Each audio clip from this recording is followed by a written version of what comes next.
Hey there, welcome back to another video. This time around, it is my review of the 1991 sex comedy film Virgin High. Now, when you see a film with that title, I would think that the one of the first thoughts that would come to your mind is the kind of movie that it is. And if you think that it's a softcore porn film, you're correct. That's exactly what Virgin High is, and that's exactly what a lot of other films like Virgin High were from like the 80s all the way throughout the 90s and the 2000s. And just like a lot of these other kind of movies, there is some fun to be had in terms of getting to see some beautiful women in not much at all, or uh, seeing a group of guys get involved in a bunch of Porky style shenanigans. But it's not very good. Like, it's one of those movies where I've definitely seen worse, even when it comes to this genre, but there's not much rewatchability factor with this particular film. This is a movie where you watch it once and then you pretty much forget about it, other than maybe some of the more arousing elements of the movie. Now, before I get around to sharing more of my thoughts on Virgin High, I would like to give a special shout out to Brock for requesting this review. Now, Virgin High is directed by a guy named Richard Gabai, and prior to Virgin High, he directed some other sex comedies, and he not only directed this film, but he also starred in it as the lead Jerry Kaminsky, and he was also one of the co-writers. And that's apparently something that's pretty prevalent and pretty common in his filmography. I don't know why. He doesn't show the talent that would make you think that this is a guy who should be getting all these opportunities. Honestly, I'd be curious to know how he got all, all the funding for these movies, how he was able to con people into starring in his films, or allowing him to direct, star, and write them. Like, he's not a triple threat by any means. His direction here is very flat, relatively uninspired, pretty flaccid. It's not really the kind of film directing wise that gets that much of a rise out of you. The one time the direction is at all kind of interesting is when he will randomly decide to use a fisheye lens. But other than that, most of the time the direction is not any better than your average cheap sitcom that you would see on Fox in the 90s when they were trying to literally do anything and everything on the network just to see if something might stick. The camera angles are relatively anemic. The usage of other camera techniques is mostly MIA or just completely absent. It's a film that really looks cheap as well, and it's a very low budget production, and the direction doesn't do much to cover that up. It's just not a very well directed movie. It just is not. And I know with these kind of films, that was kind of the norm. And the direction really wasn't that much better than what you would see from your average legitimate porno film from around this time period, like a porn parody movie. And I know that, okay, quality direction in something like this is not necessarily a thing that will make or break this kind of movie. Because really, the biggest selling point is to see some supermodels or hot babes in bikinis or in their bras and panties, and that's really all that these kind of movies are trying to provide. But the direction doesn't do a whole lot to really create these scenes in a way that makes them more scintillating. It actually makes them n- less sexy because of just how flat and uninspired the directing is. It doesn't really provide that much eroticism because it's just very boring when it comes to the camera work. And a lot of the shots involving the nudity and everything, it's just the kind of shots that really uh, aren't that enticing. And in fact, it just kind of it really makes some of this scenes involving some of these beautiful women, these babes, into something that's just not as arousing as I think the director intended, or I think a lot of people involved with this film would have wanted it to be. It's just, in my opinion, just very chintzy looking, and it almost emphasizes the comedy a little bit too much too. So even the scenes that are supposed to be sexy come across as more ridiculous or silly, and so you don't really get that kind of let's just say overall experience that you might be looking for when it comes to a soft core sex comedy film. It's also kind of harder than it looks to make a film that is like a dumb teen comedy, but also a movie that has some style and some flair to it in a way that can really emphasize the eroticism. But that's not the case at all with Virgin High. The direction is, for the most part, limp. It really is. The writing by Jeff Neal and Richard Gabai, it's not much better. It starts out really awkwardly with this scene with the lead, Jerry Kaminsky, where he's on a date with his girlfriend, Christy, played by Traci Dali, and she's asleep, and he decides to pull a Scott Jeske from the Blob and goes in and tries to unbutton her top and get a handful. And then she wakes up, pushes him aside, and then for some reason the shot and the entire sequence is in slow-mo now. And Jerry goes, "Oh shit." And it makes you think that this is a dream sequence, but it's not. And then it ends with the girl exposing her breasts to her parents later that night because Jerry doesn't know how to get a bra off properly, so he ripped the front of her bra. And then this is the setup for her going to Virgin High, which is a Catholic school, a local Catholic school.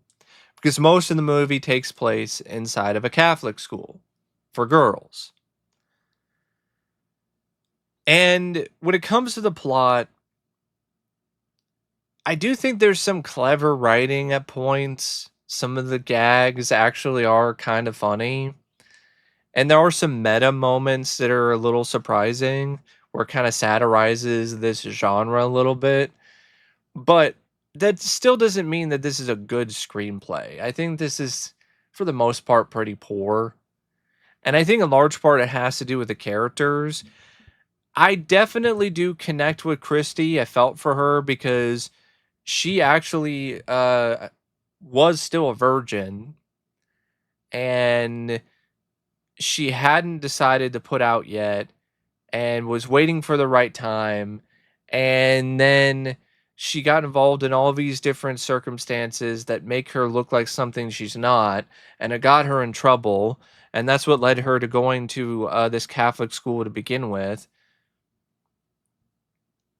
So I think the writers did a good job in terms of making you feel for her and root for her and connect with her and want her to not only have a good time at this Catholic school, but do well and prove her parents wrong.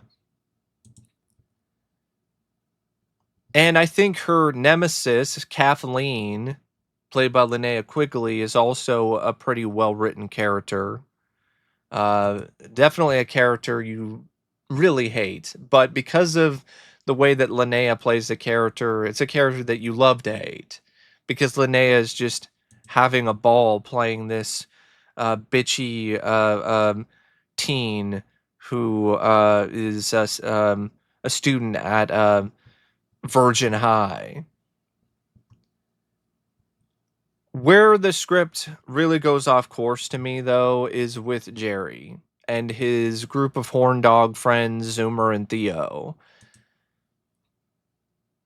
Jerry is just the type of character who's written as if he's cool shit. Like he's this really cool guy, but he's a total dweeb.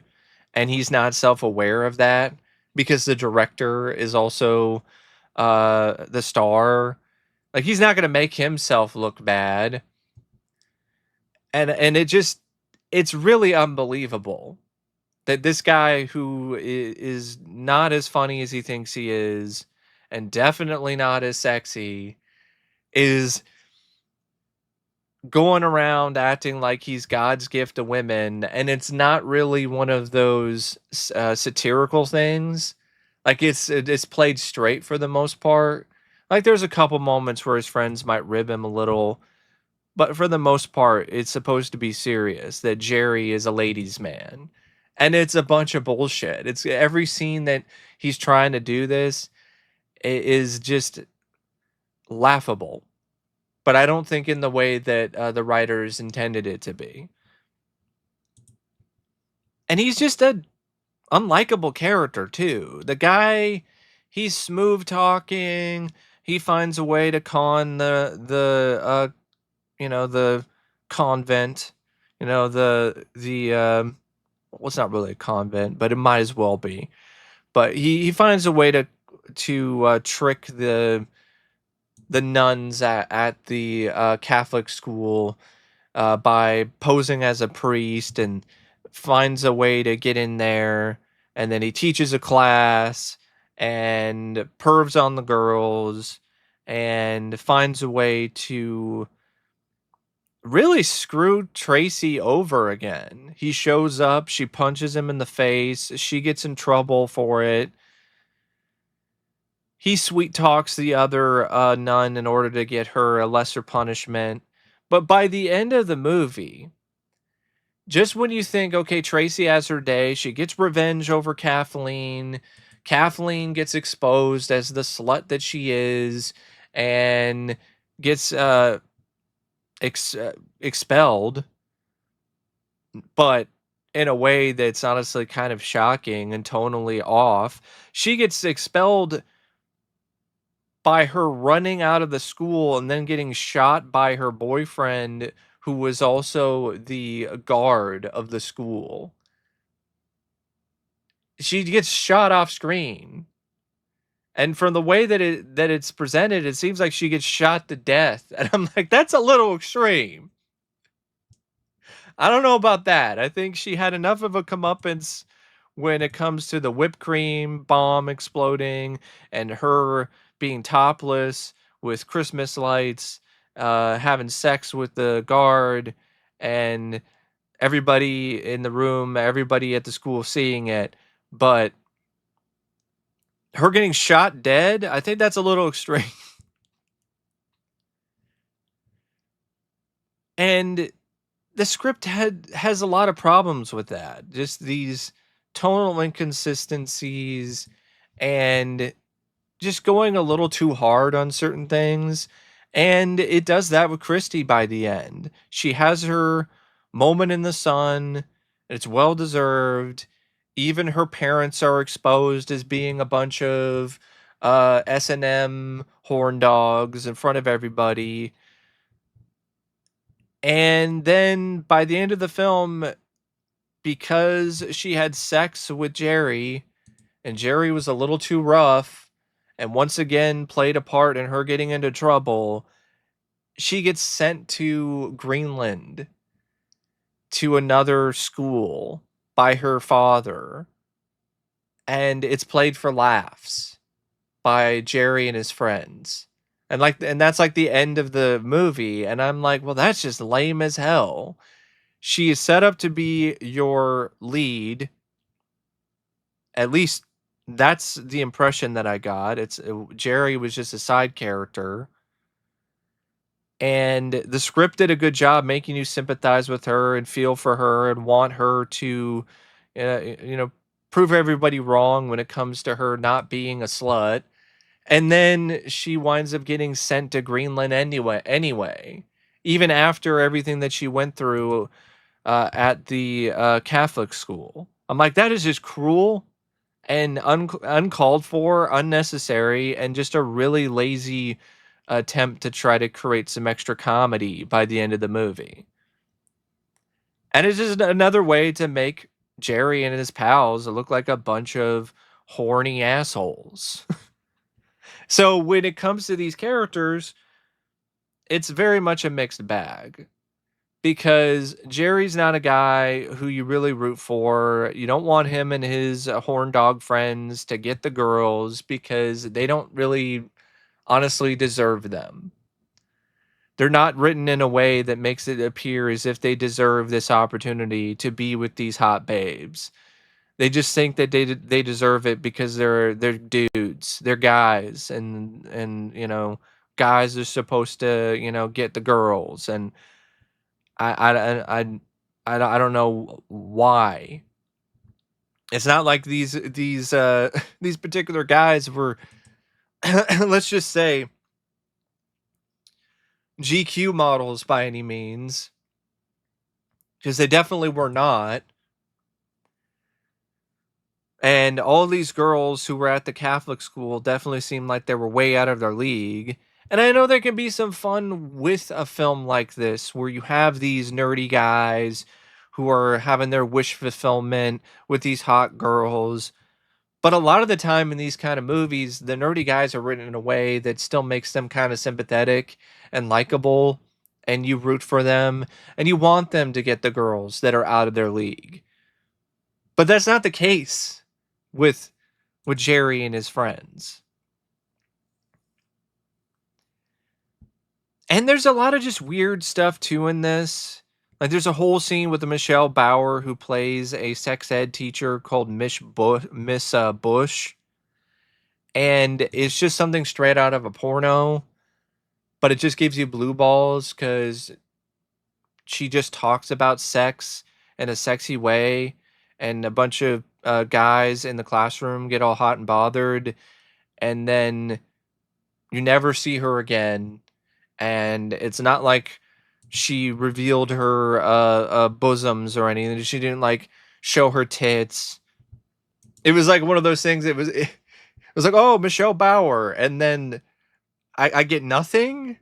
Like this is still an R-rated softcore porn comedy, right? Like you're not even gonna give me anything. I'm not gonna get any goods here. You're just gonna leave me with blue balls. So it's not even effective in that way. The best part of the script is easily the rivalry between Kathleen and Christy. Like I think that is where it's the most clever.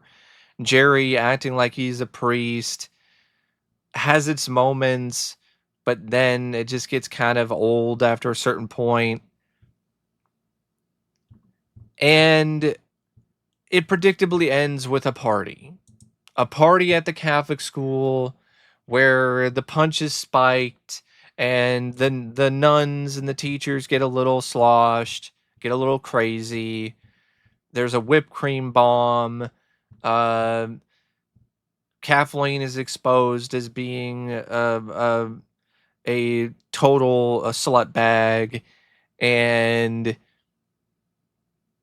the guys get their girls, the guys pop their cherries and get their laughs, get their rocks off, and then Christy gets sent to Greenland, and the guys just laugh it off and talk about different plans that they're gonna have to try to get some girls over in Greenland. And I'm like, all right, I guess it's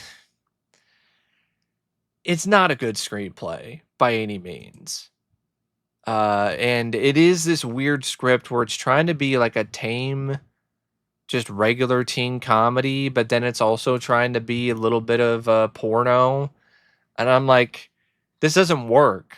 Either be a straight up porno or borderline porn, or be a teen sex comedy, like a teen comedy. Like trying to be both, but also trying to be family friendly is not really a vibe that works. And that's definitely what happens with this screenplay.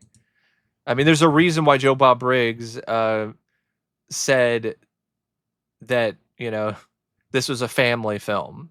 He said it sarcastically, but with intent, because of the fact that it is kind of tame and kind of and very soft, and when it comes to the porno elements. There's some nudity, but that's really about as far as it goes. I think there's a review from like the TV Guide that I think is really fitting for this script. It says that it's harmless but nearly pointless and rather dull. Like that is exactly how I feel about this screenplay and about Virgin High in general. The cast, I mean, I've seen worse, excuse me, performances when it comes to these kind of films, but it's still not what I would consider to be a particularly strong cast. Richard Gabai, he's not very good when it comes to his comic chops. He doesn't have much range as an actor. He's the kind of guy who you would believe is like a comic relief in a group of friends, but not as a lead. So it was definitely a stretch with him having so much dialogue and him being in the film for as much as he was. He's not talented enough to be up front and center. Traci Dali, she's not the best actress, but she had a certain charisma about her that I felt still made the character work for me. And it also helps that she's just drop dead gorgeous and very nice to look at.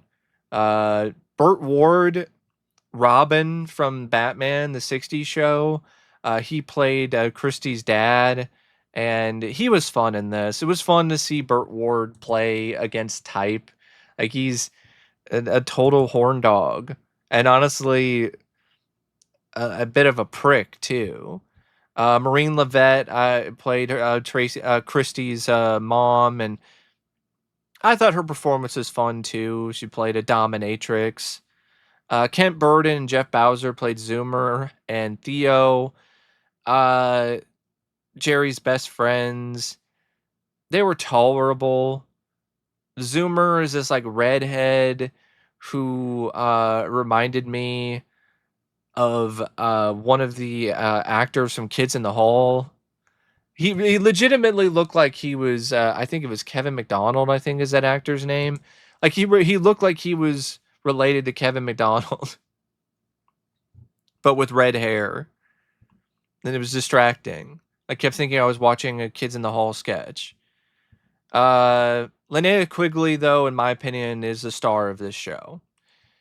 Yes, it's not believable at all that she is a teenager because she was in her 30s when she did this film, but she is a lot of fun to watch in this. She's chewing up the scenery, but in Linnea fashion, and she just played a great bitchy bad girl in this, and every scene that she was in, it really was perky and fun and enjoyable. So a big part of why I didn't outright think this film sucked really is due to Linnea Quigley.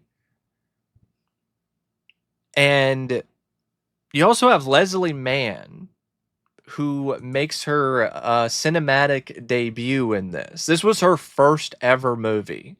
She played one of the girls at the Catholic school. So I definitely wanted to mention that because I felt that it was a little bit interesting. You know, this was her first big break, was as the Squiggle Girl in Virgin High.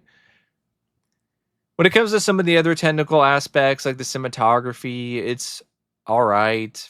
Same thing goes for the editing.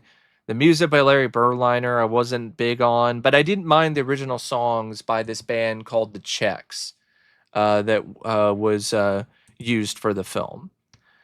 But Virgin High, to me, it's a relatively limp direct-to-video sex comedy. It really is. But I would recommend it if you're a Linnea Quigley fan, if you haven't seen it yet, because it's got a good performance by her in it. But anyway, that is my thoughts on Virgin High, and as always, thanks for watching, and I'll see you later. See ya.